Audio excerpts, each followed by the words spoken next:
passe maintenant à notre chronique littérature jeunesse avec Henri Meunier. Rebonjour Henri.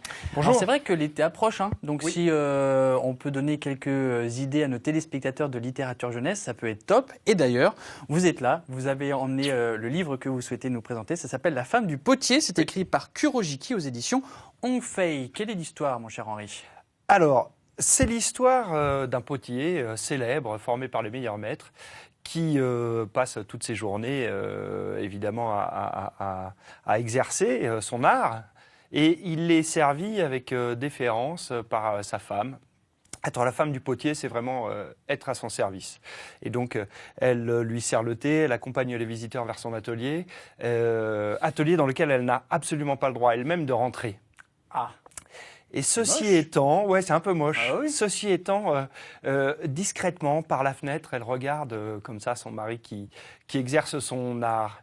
Et un jour, en son absence, elle brise l'interdit, elle ouvre la porte, elle rentre dans l'atelier, elle se saisit de terre et avec fougue, elle se lance elle-même dans la création.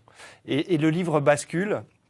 Parce que sans outils, sans tellement plus de contraintes que celles que son corps et son cœur lui imposent, elle se met à créer comme ça avec une nécessité absolue de se dire. Et elle le fait de plus en plus. Elle se révèle et elle devient ce qu'elle est comme ça.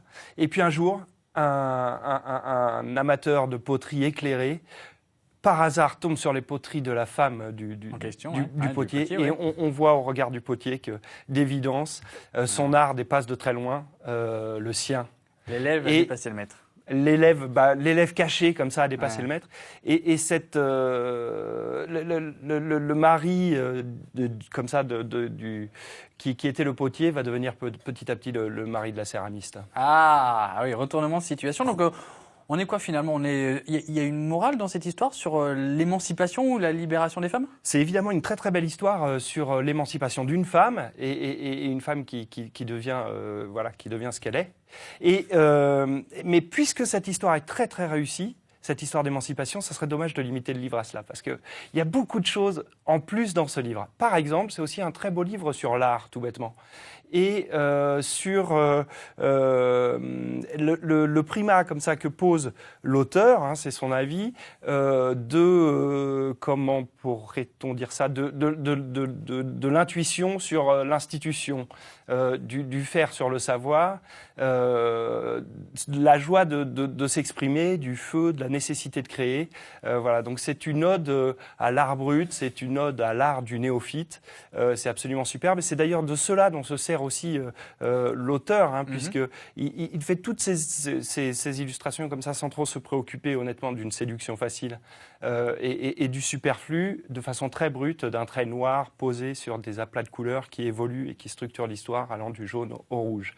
Il y a, si j'ai encore le temps, une minute. Toute petite chose aussi que j'ai trouvé très intéressante, moi, parce que ça m'agace un peu. La curiosité est souvent présentée en littérature jeunesse comme un vilain défaut. Si on prend le conte de Barbe Bleue, par exemple, c'est même un défaut mortel. La porte interdite, lorsqu'elle est ouverte, précipite la chute du héros, de l'héroïne en l'occurrence. Et là, avec le même motif de la porte interdite, l'auteur nous présente la curiosité justement comme une qualité et comme une voie pour aller vers ce que l'on est. Très bien. Et ça, c'est donc une qualité émancipatrice et c'est quand même formidable ça. Ok, très bien. Voilà. Et ben, c'est écrit par Kurojiki, comme son nom l'indique, donc il est gersois.